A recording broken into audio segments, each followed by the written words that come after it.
Hello everyone. आज के इस वीडियो में आप जानने वाले हो प्रश्न संख्या 11। फिरोज तुगलक की उपलब्धियों का वर्णन करें अथवा फिरोज तुगलक के सुधारों का वर्णन करें। सबसे पहले आपको इंट्रोडक्शन देना है। फिरोज तुगलक दिल्ली सल्तनत का एक प्रमुख शासक था जो 1351 ईस्वी से 1388 ईस्वी तक शासन किया था। यह मोहम्मद बिन तुगलक का चचेरा भाई था जो इनकी मृत्यु के बाद शासक बना था। वह अपने शासनकाल में कुछ महत्वपूर्ण सुधार किए जिनसे लोगों के जीवन जीना अत्यंत आसान हुआ और समाज को आर्थिक विकास का लाभ मिला। हानि की इसमें यह कहा गया है कि जो फिरोज शाह तुगलक था वह मोहम्मद बिन तुगलक का चचेरा भाई था। मोहम्मद बिन तुगलक का मृत्यु होने के बाद दिल्ली सल्तनत में जो है फिरोज तुगलक शासक बना।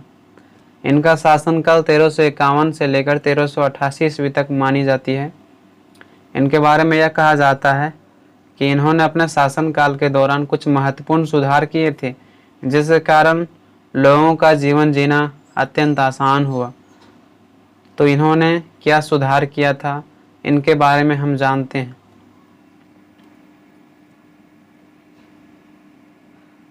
सबसे पहले आपको हेडिंग बनाना है फिरोज तुगलक के सुधारों या उपलब्धियां जो निम्नलिखित प्रकार के हैं। पहला जो है वो आर्थिक सुधार। फिरोज शाह तुगलक भारत के इतिहास में एक महत्वपूर्ण सम्राट थे जिन्होंने अपने शासन काल में राजस्व व्यवस्था में कई सुधार किए। फिरोज शाह तुगलक ने राजस्व का विवरण बनाकर उसे रखवाया गया ताकि उन क्षेत्रों में नियंत्रण पाया जा सके। इनके लिए उन्होंने एक विभाग की स्थापना की ताकि सभी स्थान पर इसका इस्तेमाल किया जा सके। पहले कई प्रकार के टैक्स लिए जाते थे लेकिन इन्होंने सभी टैक्स को हटाकर केवल 4 प्रकार के टैक्स लेने पर बल दिया ताकि जनता को राहत पहुंचाया जा सके। इन्होंने नागरिकों को राहत पहुंचाने के लिए कई कदम उठाए जो इस प्रकार से है।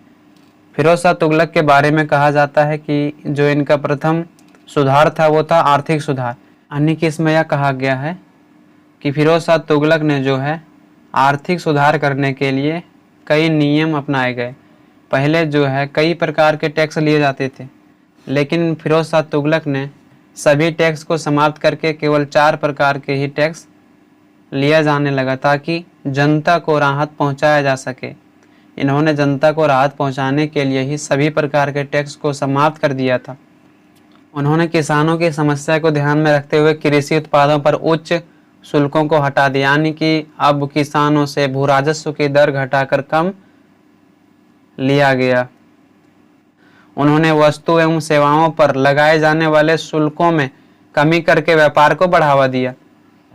फिरोज शाह तुगलक के बारे में कहा जाता है कि उन्होंने किसान की समस्याओं को ध्यान में रखते हुए जो पहले कृषि के प्रति टैक्स लिया जाता था उस टैक्स को कम कर दिया गया ताकि किसानों को टैक्स देने में समस्या ना हो।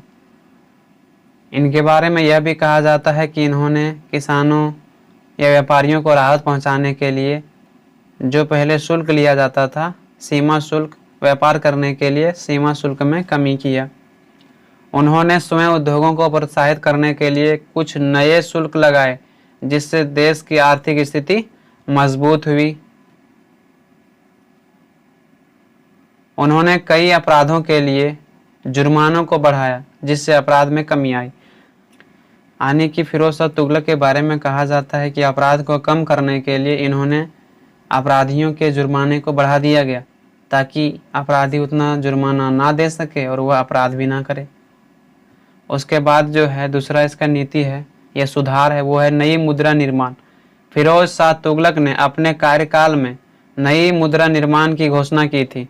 उन्होंने 2 नए सिक्के जारी किए थे जिसमें से एक सिक्का जो है वो तांबा का था, कॉपर का, जो छोटे लेन देन के लिए था, और दूसरा सिक्का चांदी का था, सिल्वर का, जो बड़े लेन देन के लिए था। उन्होंने नई मुद्रा जारी किया जिसे टांका कहा जाता था। इस मुद्रा को जनता के बीच फैलाने के लिए उन्होंने नए बाजार और मंडियों का निर्माण करवाया। फिरोज शाह तुगलक का जो दूसरा सुधार था वो था नई मुद्रा व्यवस्था का निर्माण करना। फिरोज शाह तुगलक अपने कार्यकाल में नई मुद्रा को जो है निर्माण करवाया। इन्होंने 2 प्रकार के मुद्रा का इस समय निर्माण करवाया था। एक था तांबा का, जो छोटे लेन देन में प्रयोग किया जाता था, और दूसरा जो सिक्का का निर्माण करवाया वो था चांदी का। चांदी का जो सिक्का होता था उनको टांका कहा जाता था, और जो बड़े लेन देन में प्रयोग किया जाता था।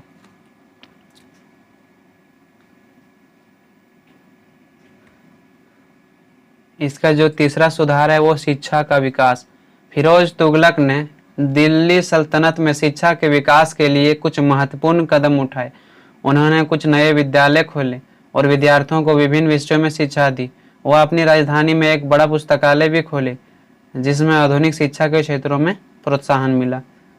फिरोज शाह तुगलक के बारे में कहा जाता है कि इनका जो तीसरा सुधार नीति था वो था शिक्षा व्यवस्था में सुधार करना। फिरोज तुगलक के बारे में कहा जाता है कि इन्होंने दिल्ली में शिक्षा व्यवस्था में सुधार करने के लिए कई कदम उठाए। इन्होंने विश्वविद्यालय, इन्होंने कॉलेजों, विद्यालयों को खोला ताकि विद्यार्थियों को शिक्षा दी जा सके। इन्होंने अपनी राजधानी में एक बड़े पुस्तकालय का भी निर्माण करवाया ताकि जो है शिक्षा को प्रोत्साहन मिल सके। उसके बाद जो है चौथा है कृषि के क्षेत्र में विकास। फिरोज शाह तुगलक ने खेती को बढ़ावा देने के लिए कई उपाय अपनाए। सिंचाई की सुविधा के लिए नहर का निर्माण कराया गया, जिसमें से सबसे बड़ा नहर की लंबाई 150 मील थी। साथ ही सिंचाई के लिए कई तालाब, झील एवं कुआं का निर्माण कराया गया।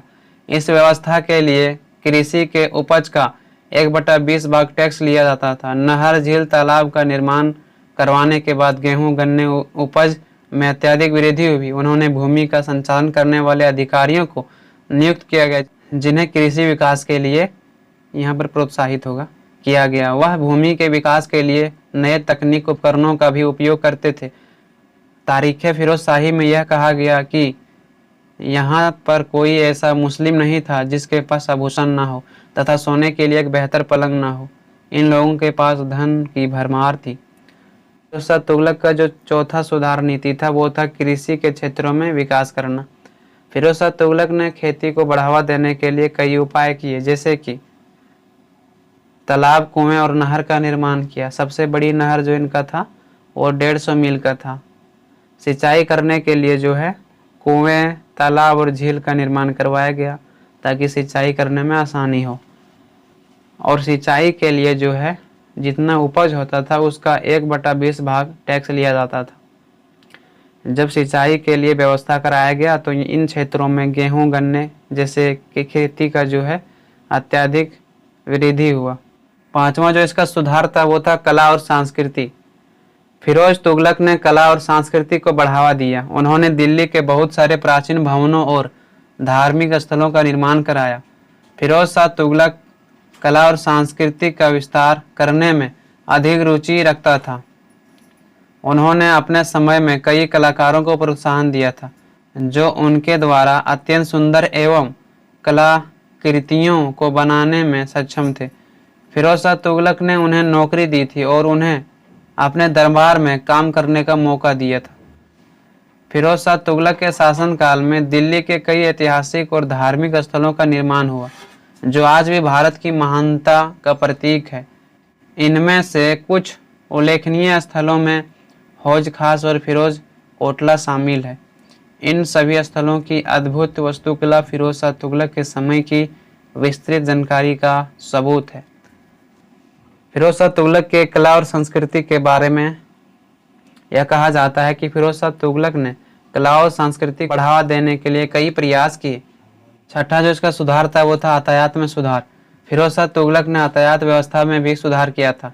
उन्होंने राजधानी दिल्ली में नए सड़कों और पुलों का निर्माण करवाया था। इससे लोगों का सफ़र करना आसान हो गया था और व्यापार भी बढ़ा।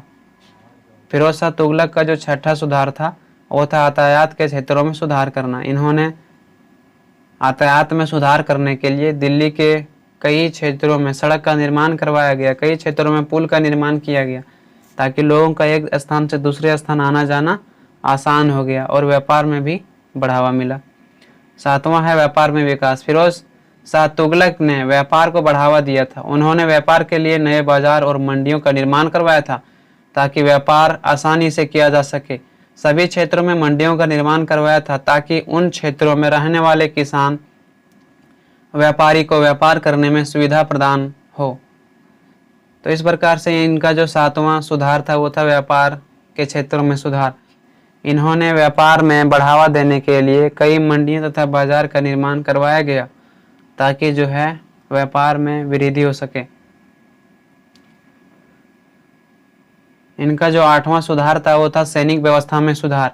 फिरोज शाह तुगलक ने सैनिक व्यवस्था में भी महत्वपूर्ण सुधार करने का प्रयास किया ताकि उसकी सेना अधिक ताकतवर और संगठित हो सके। इसके लिए इन्होंने सैनिक का वेतन को निर्धारित किया गया। फिरोज तुगलक ने अपनी सेना के सदस्यों को उचित वेतन देने के लिए एक नई नीति लागू की। यह नीति उनके सैनिकों के मनोरंजन और परिवार के लिए भी उपयोगी थी। फिरोज शाह तुगलक ने अपनी सेना को अधिक संगठित बनाने के लिए अनेक नए प्रणाली का उपयोग किया। फिरोज शाह तुगलक का जो 8वां सुधार था वो था सैनिक व्यवस्था में सुधार। इन्होंने सैनिक व्यवस्था में सुधार करने के लिए अत्यधिक प्रोत्साहित दिया। इन्होंने सैनिक व्यवस्था में सुधार इसलिए करना चाहता था ताकि इनका शासन का लंबे समय तक बना रहे।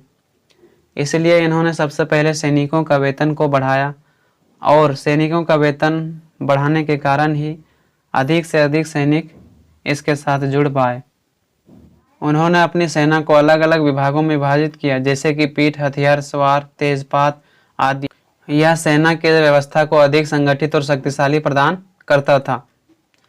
तो इस प्रकार से जो है फिरोज शाह तुगलक ने सैन्य व्यवस्था में सुधार किया था। तो इस प्रकार से यहाँ पर समाप्त होता है। मैं आशा करता हूँ कि आप सभी को समझ में आया होगा। जैसा कि आप लोगों को पता होगा कि हमने आप लोगों के लिए एक वेबसाइट बनाया है ताकि जो है आप लोगों का पढ़ना आसान हो, क्योंकि आप लोगों का अधिकतर हमेशा कमेंट आता था कि सर आपका सभी प्रश्न कहाँ से मिलेगा। तो अब जो है मेरा सभी प्रश्न गूगल में आप लोगों को मिल जाएगा। डिस्क्रिप्शन में लिंक दिया हुआ है वेबसाइट का, तो वहाँ से आप जाके और डायरेक्ट मेरा वेबसाइट में सारा प्रश्न को देख सकते हो। डिस्क्रिप्शन में जो है टेलीग्राम चैनल का लिंक भी दिया हुआ है जो बिल्कुल फ्री है। तो वेबसाइट और टेलीग्राम चैनल जो है दोनों फ्री है। आपको टेलीग्राम चैनल में भी जुड़ जाना है। वहाँ पर आपको वीडियो के साथ साथ उसका नीचे PDF नोट्स भी मिलेगा। और आप अगर वेबसाइट में जाते हो तो आप अपने अनुसार से आप जितना प्रश्न चाहो वहाँ आसानी से पढ़ सकते हो। तो आज के लिए इतना ही। आप लोगों से बहुत जल्द मिलते हैं नेक्स्ट वीडियो में। Thank you.